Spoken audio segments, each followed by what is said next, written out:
Magandang umaga po sa ating lahat. Kunin natin buksan ang ating mga Bible sa Isaiah chapter 43 verse number 19. Ang sabi po ng Biblia, "Behold, I will do a new thing. Now it shall spring forth. Shall ye not know it? I will even make a way in the wilderness and rivers in the desert." Pag-aralan po natin ngayong umaga ang pangako ng Diyos na gagawa ng bagong bagay. Ang sabi po dyan ng Panginoon, ako'y gagawa ng bagong bagay. I will do a new thing. Alam niyo po mga minamahal, tuwing bagong taon ay maasa po tayo na mayroong mga bagong mga bagay at pangyayari na kung saan ay inaasahan po nating gagawin natin o kaya mangyayari sa atin o dumating sa ating mga buhay.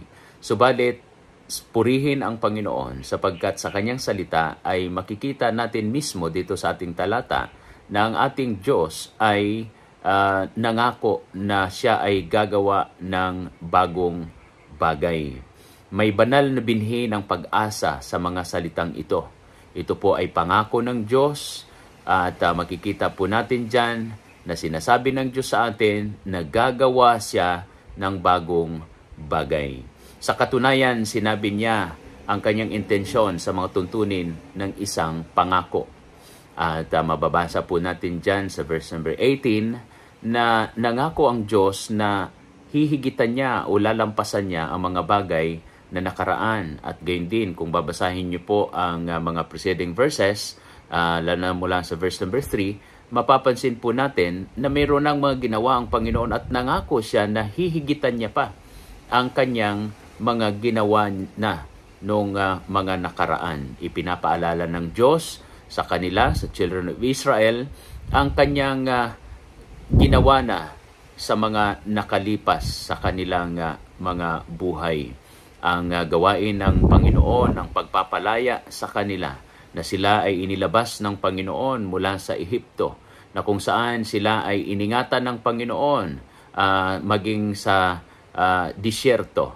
At ang Panginoon ang nag-provide sa kanilang pangailangan. Ang Diyos ang nag-ingat sa kanila at sila ay preserve ng Panginoon. At binigyan sila ng Panginoon ng lupaing hindi nila pag-aari. Sila po ay tumahan at nag-enjoy sila sa abundant blessing na mayroon at inihanda ang Panginoon doon sa lupain ng Kinaan o kaya ng tinatawag nating lupang pangako. So tunay po na ang Diyos ay gumawa ng maraming makapangyarihang mga gawa. Ngunit mapapansin natin sa verse number 18 na kung saan ay ang sabi ng Panginoon sa kanila, huwag ninyong alalahanin ang mga dating bagay o bulayin man ang mga bagay ng una. O katulad po ni Apostol Pablo, ito rin po ay kanyang binanggit sa Philippians chapter 3. Sabi niya, forgetting those things which are behind.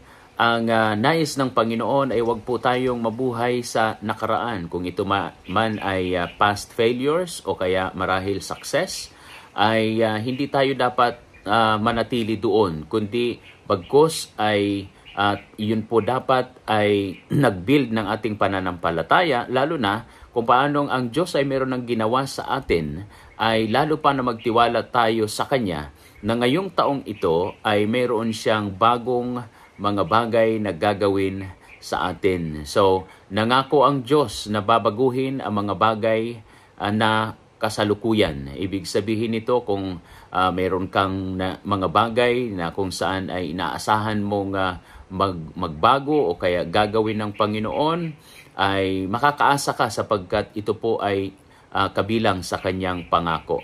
And in fact, makikita po natin dyan sa pangako na yan ng Panginoon na kung saan ay talaga pong hindi tayo pababayaan ng Panginoon at tunay na iingatan tayo ng Panginoon at siya'y gagawa ng mga bagong bagay na tila imposible sa ating mga mata at paningin, sapagkat ang sabi niya dyan sa verse number 19, sabi niya, I will even make a way in the wilderness and rivers in the desert. So, maliwanag po mga minamahal, mga kapatid, na kung saan ay ang ating Panginoon ang siyang gagawa ng paraan. Siya ay gagawa ng daan, maging sa daan na masukal at maging siya ay gagawa ng ilog sa ilang. So ang mga ito po ay nagpapahiwatig ng kaimposiblihan sa mata ng tao, subalit sa mata ng Diyos, kung paanong ang Diyos ay makapangyarihan sa lahat, wala pong imposible sa Kanya. At siya nga po ang nangako na kung saan siya ay gagawa ng daan. So kaya ang ating pong trabaho bilang mga mananampalatayang Kristiyano, magtiwala lamang tayo at sumunod sa Panginoon, maglingkod tayo ng tapat sa Kanya, sapagkat ang ating Diyos ay tapat sa Kanyang mga pangako. Again, ang sabi po ng Biblia, "Behold, I will do a new thing. Now it shall spring forth. Shall ye not know it? I will even make a way in the wilderness and rivers in the desert." Tayo po'y manalangin. Dakilang Diyos, salamat po Ama sa iyong pangakong ito na ikaw ay gagawa ng bagong bagay at ngayong taong 2024, ngayong bagong taong ito na ipinagkaloob mo sa amin.